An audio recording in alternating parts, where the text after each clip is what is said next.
"Bring her here," the billionaire said, and every glass in the ballroom seemed to stop halfway to every mouth. 400 people stood beneath the crystal chandeliers of the Whitmore Grand in Manhattan, surrounded by white roses, black tuxedos, gold name cards, and cameras waiting for a clean headline. But in that instant, nothing felt clean anymore. William Harrington, the white billionaire CEO of Harrington Global Capital, had been standing at the center of the stage with a silver pen in his hand, ready to sign the most photographed agreement of the night, a $1.2 billion partnership wrapped in charity language and polished smiles. He was supposed to shake hands, pose for the press, and remind America why men like him were called visionaries. Instead, he lowered the pen, turned away from the board members, the attorneys, the donors, the mayor, and the reporters, and looked directly at a black waitress standing near the side wall with a tray of champagne in her trembling hands.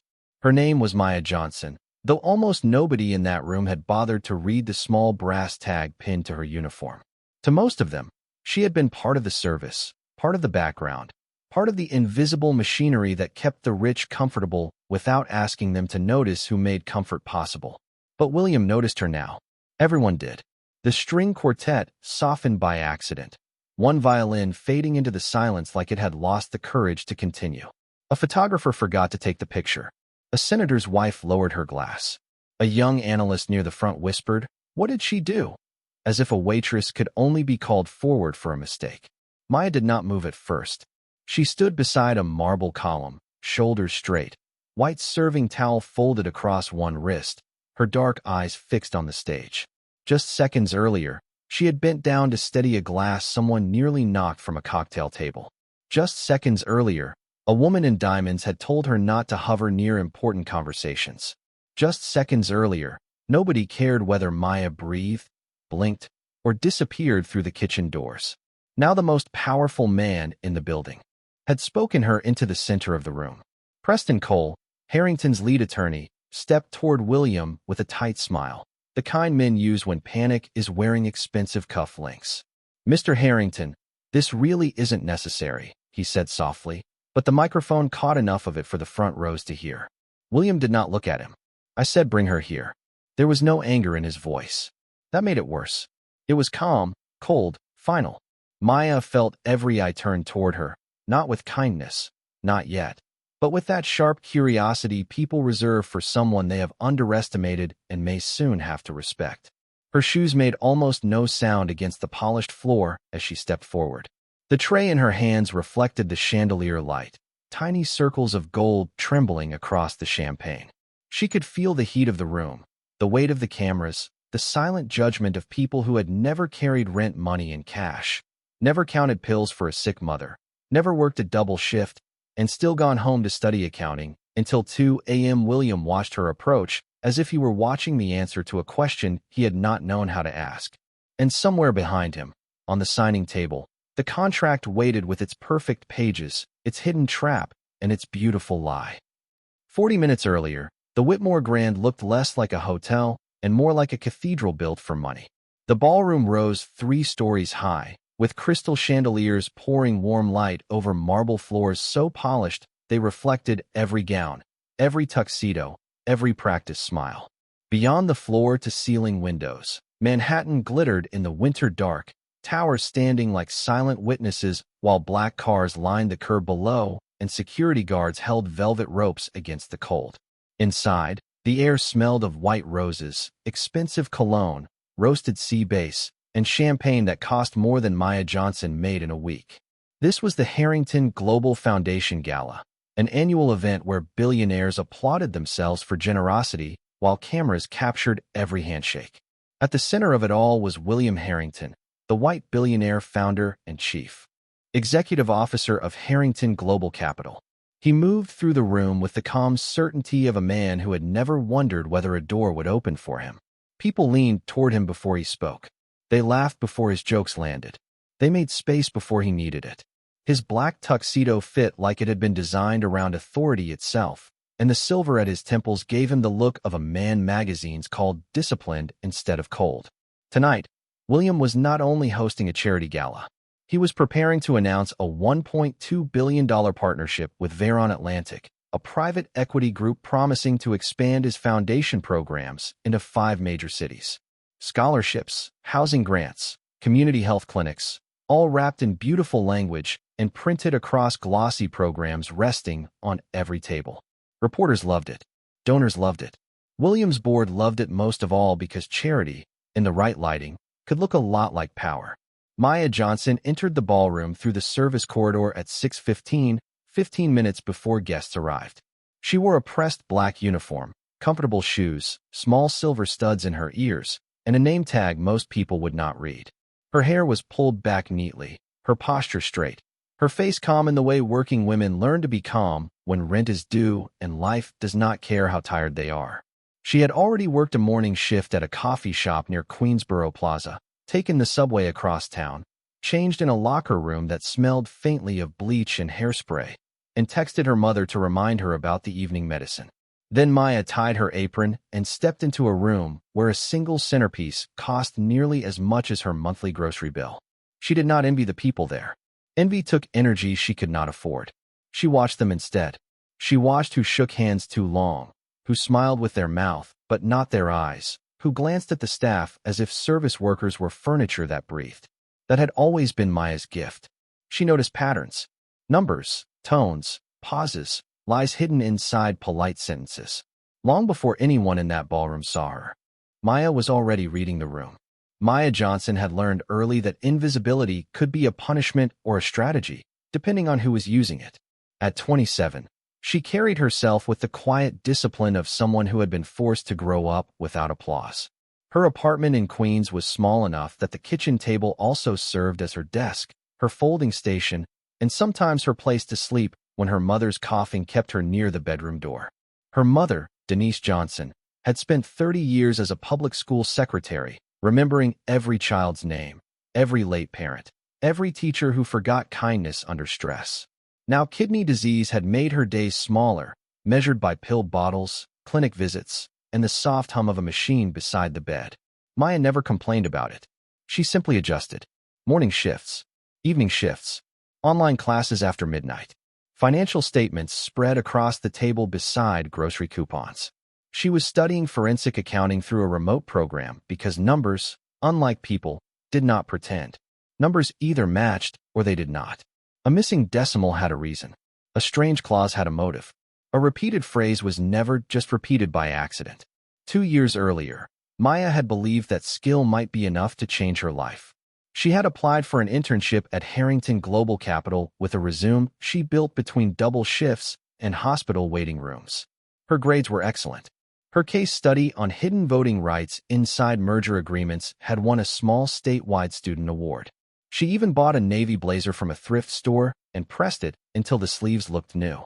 The interview lasted 12 minutes. 3 people sat across from her behind glass walls, smiling politely, asking questions that sounded less like curiosity and more like a door closing slowly. One man kept glancing at her shoes. One woman asked whether Maya felt comfortable in high-pressure corporate environments, as if survival had not been one long pressure test. A week later, the rejection email arrived. Thank you for your interest. We have chosen to move forward with candidates who better reflect our executive track.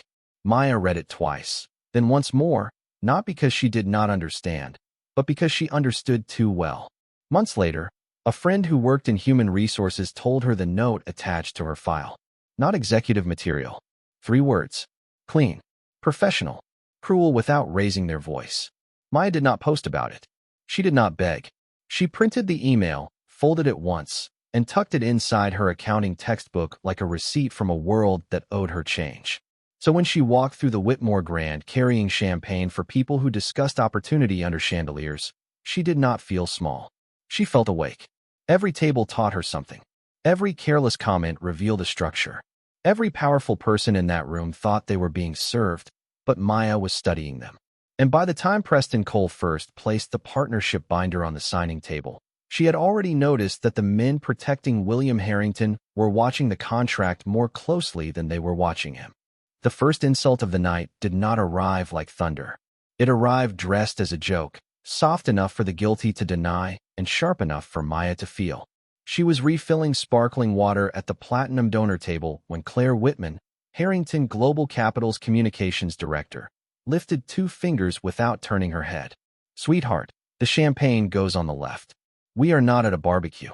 A few people smiled into their glasses, not loudly, not bravely, just enough to prove they had heard and chosen comfort over decency.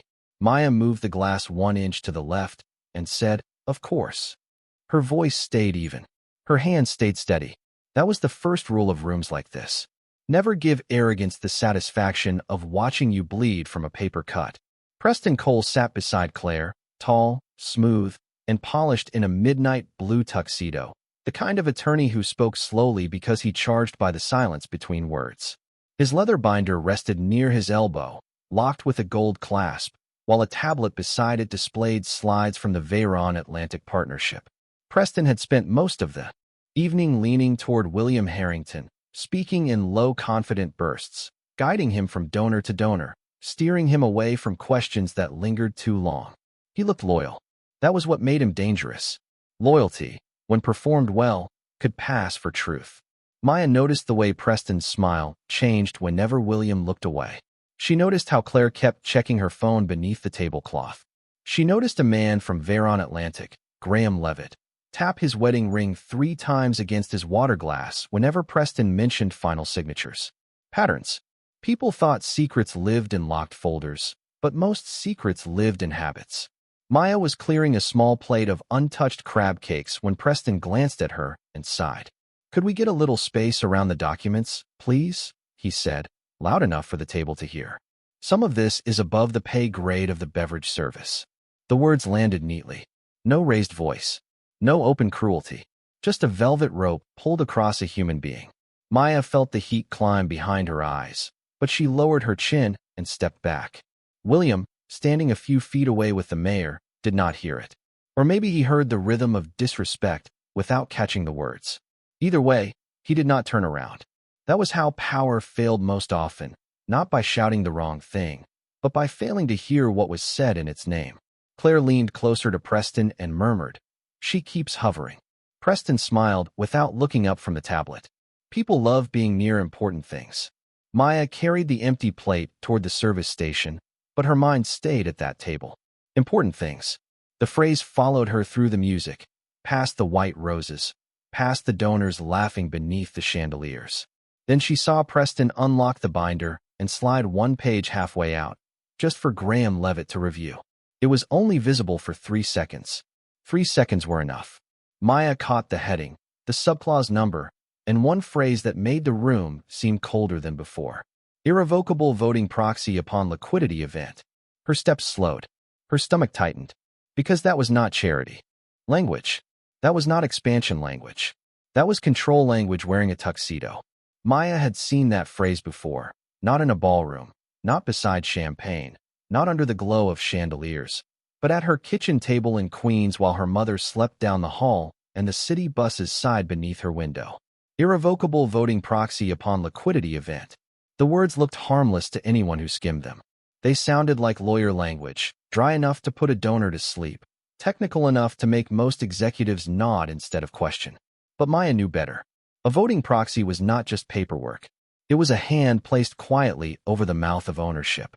Irrevocable meant it could not be easily pulled back. Liquidity events sounded clean, almost positive, like money moving, doors opening, progress arriving in a tailored suit. But in the structure Preston had just revealed, it meant the moment William Harrington signed the partnership and triggered the first funding transfer, control of key voting rights could slide away from him and into hands he did not choose. Not today. Not visibly. Not with shouting or scandal. Quietly. Legally. Beautifully. That was the kind of trap rich men feared most, the kind built by people smiling beside them. Maya reached the service station and set down the plate, but her fingers did not leave the rim.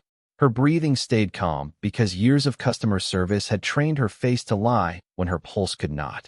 Across the room, William was laughing politely with the mayor, unaware that the empire behind his name might already be halfway out the door. Preston closed the binder, tapped the cover once, and leaned toward Graham Levitt. Graham gave the smallest nod.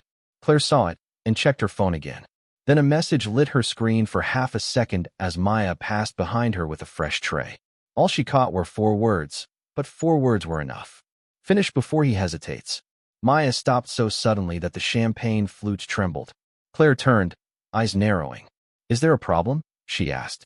Maya shook her head. No, ma'am. That was the safe answer. That was the rent answer. That was the keep your job. Keep your head down. Get through the night answer. She walked toward the kitchen doors, each step heavier than the last. Nobody in that room had asked for her opinion. Nobody had invited her into the language of power. And maybe she was wrong. That thought tried to save her.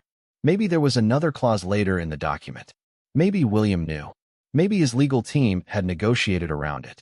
Maybe a waitress who had been told she was not executive material should not risk her job, her mother's medicine, and her last thin piece of stability over a line she had seen for only 3 seconds. But then Maya remembered her case study. She remembered the professor who had written in red ink, "You see what others miss." She remembered printing that rejection email and folding it into her textbook. She remembered the words "not executive material" and how they had followed her like a locked door. From the stage, William Harrington's voice filled the ballroom. "Tonight is about trust," he said. Applause rose around him, warm and obedient. Preston stepped forward with the binder. Graham adjusted his cuffs. Claire smiled for the cameras. Maya turned back from the kitchen doors.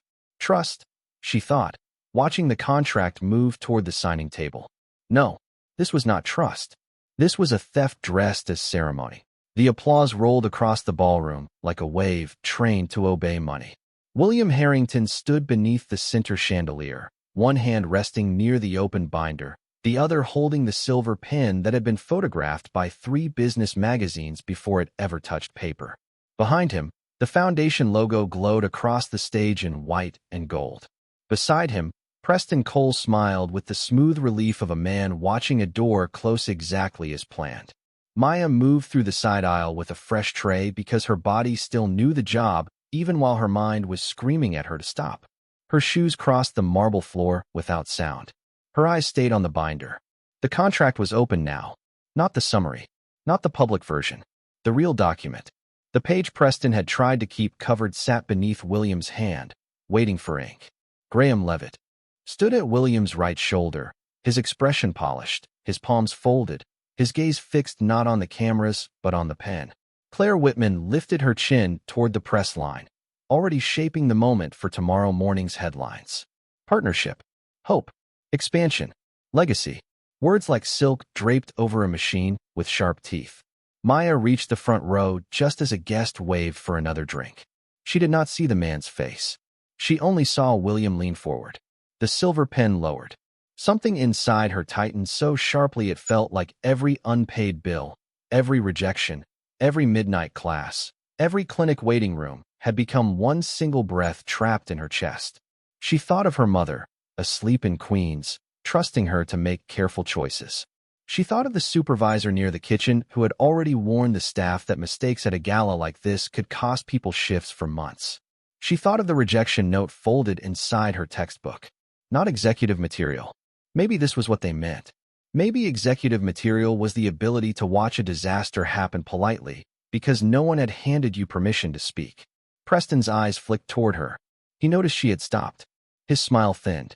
"Miss," he said, still quiet enough to pretend he was being respectful, "you need to move back. This area is for authorized personnel." Claire glanced over and gave a small laugh, the kind that wrapped insult in perfume. "Honey, drinks do not require a degree." A few people smiled. Maya heard them. William heard the laughter, but not yet the reason. The pen touched the page, and Maya, who had spent her whole life being careful, finally chose truth over safety. Her voice was not loud, but it cut clean through the room. "Do not sign that. The proxy clause is a trap." The pen stopped. The applause died in pieces, first at the front, then along the side tables, then beneath the balcony where the reporters lowered their cameras just enough to stare. Preston turned slowly, all color draining from his performance. Claire's smile vanished. Graham Levitt went still. William did not move for 2 full seconds. Then he lifted the pen from the page and looked at Maya as if the room had just changed shape around him. "What did you say?" he asked. Maya felt the tray shaking in her hands, so she set it carefully on the edge of the stage before the glasses could betray her. Her throat was dry. Her heart was racing. But her eyes stayed on William. The voting proxy is triggered by the first funding transfer, she said. Once the liquidity event happens, you lose control of the decision rights tied to the foundation assets and the expansion vehicle. It does not protect you. It removes you. The silence that followed was not empty. It was full of money, fear, and pride trying to decide which one would speak first. Preston stepped forward. Mr. Harrington, she has no idea what she is talking about. But William did not look away from Maya. For the first time that night, he looked past the uniform, past the tray, past every lazy assumption the room had made for him. And when he spoke, his voice was calm enough to frighten the people who knew him best. Bring her here. Maya walked toward the stage as if the marble floor had become a mile long. Nobody spoke. The kind of people who always had opinions suddenly found their mouths closed, their eyes open, their hands frozen around champagne they no longer wanted. She could feel the room measuring her with the old tools: uniform, skin, job title, accent, shoes, all the lazy mathematics of prejudice.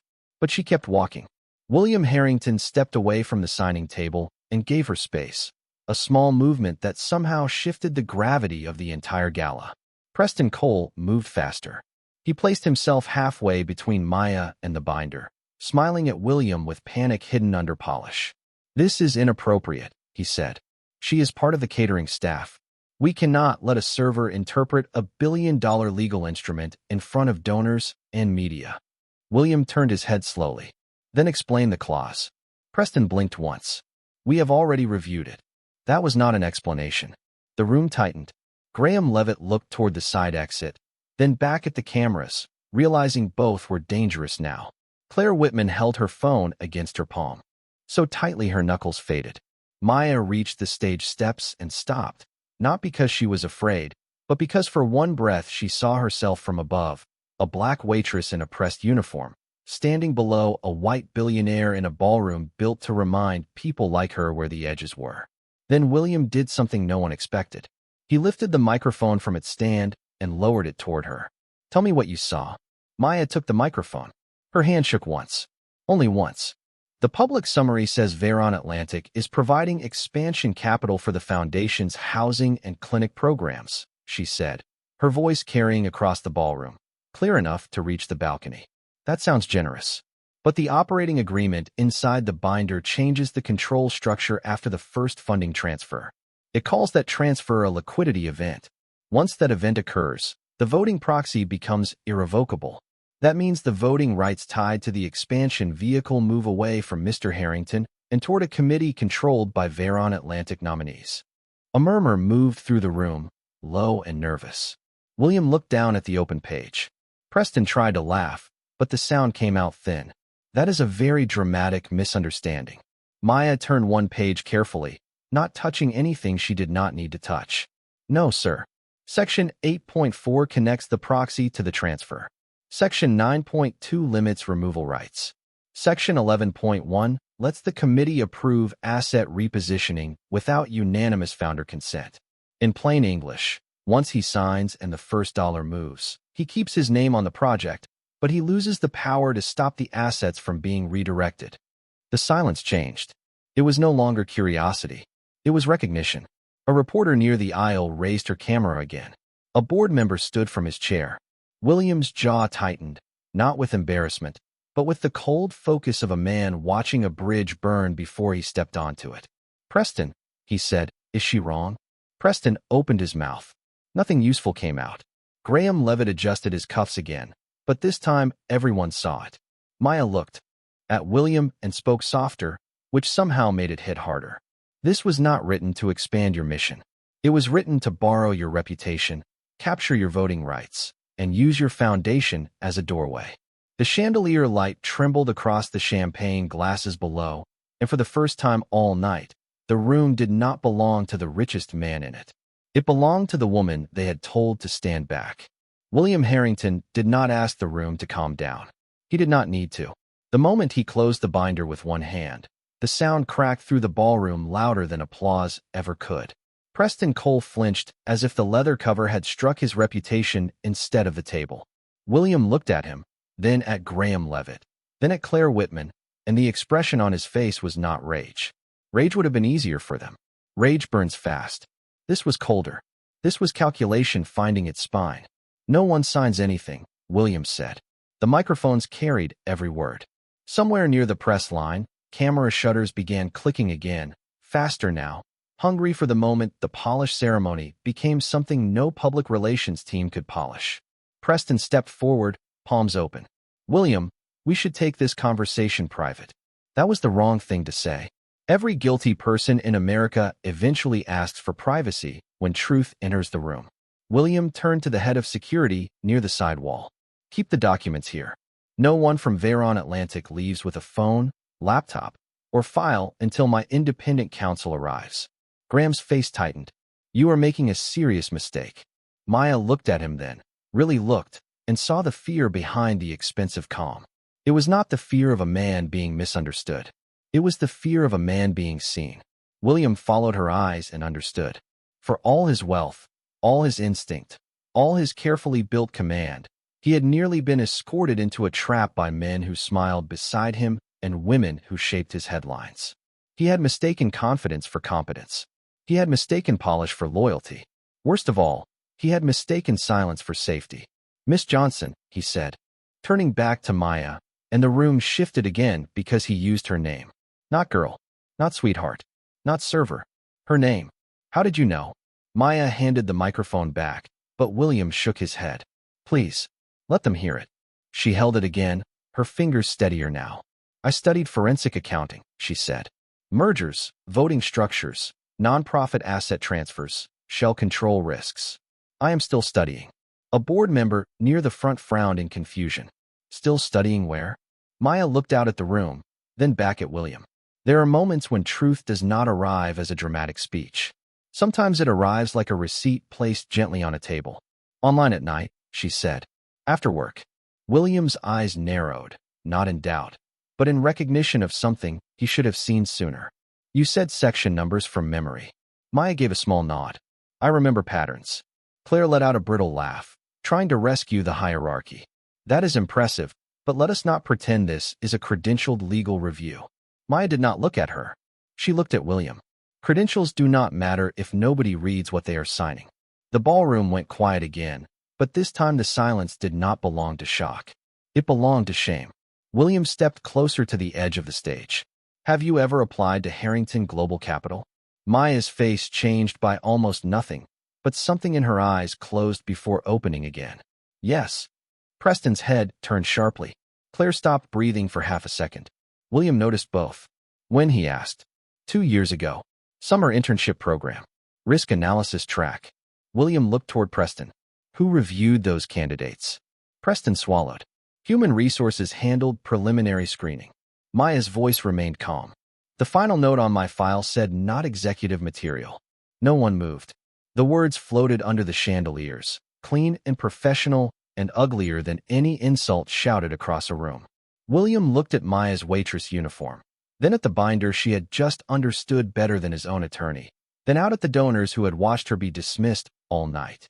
And for the first time that evening, the billionaire looked less like a man who owned the room and more like a man realizing the room had been built on doors he never bothered to open. William Harrington stood under the chandeliers with the closed binder beneath his hand and the truth standing in front of him in a waitress uniform. For a moment, nobody in the Whitmore Grand moved. The donors did not whisper. The reporters did not shout questions. Even Preston Cole seemed to understand that the next sound in that room would decide whether his career survived the night. William reached for the microphone and turned toward Maya. Not the cameras, not the board, not the mayor. Miss Johnson, he said, each word slow enough to carry. I owe you more than an apology, but an apology is where I will begin. Maya did not smile. She did not lower her eyes. That mattered. Too many powerful people expected gratitude the moment they stopped being cruel. Maya gave him nothing that could be mistaken for forgiveness bought cheaply. William looked out across the ballroom, and for the first time all evening, his voice did not sound like a speech. It sounded like a man removing armor in public.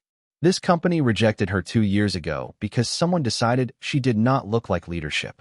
Tonight she protected what my own leadership failed to protect. Claire Whitman looked down. Preston stared at the floor.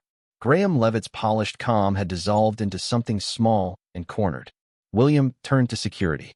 Escort Mr. Levitt and his team to the conference room. Independent counsel will meet them there. Mr. Cole is relieved of his duties pending investigation. Ms. Whitman, notify the board that tonight's signing is suspended immediately. The words moved through the room like doors unlocking and closing at the same time. The gala had been built for a headline about generosity. Instead, it became a lesson in blindness. Phones lifted. Cameras flashed. Messages flew out into the city before the dessert plates were cleared. Within an hour, clips of Maya explaining the proxy clause were spreading across social media. By midnight, business anchors were saying her name correctly. By morning, the phrase "not executive material" was quoted across the country as proof that talent is often not missing from the room. It is kept outside the door. But none of that mattered most to Maya in that moment. What mattered was that her phone buzzed with a message from her mother.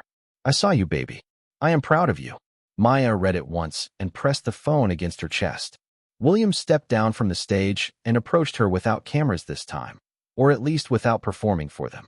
"I would like to offer you a position," he said. "Risk analysis. Full benefits. Tuition covered. Your mother's medical coverage too, if you will allow it." A softer room might have applauded.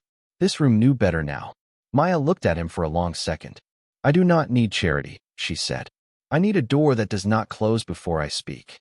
William nodded, and there was no defense left in him. "Then I will open the door, and you can decide whether I deserve to have you walk through it." Maya picked up her serving towel from the edge of the stage and folded it carefully, not with shame, but with dignity.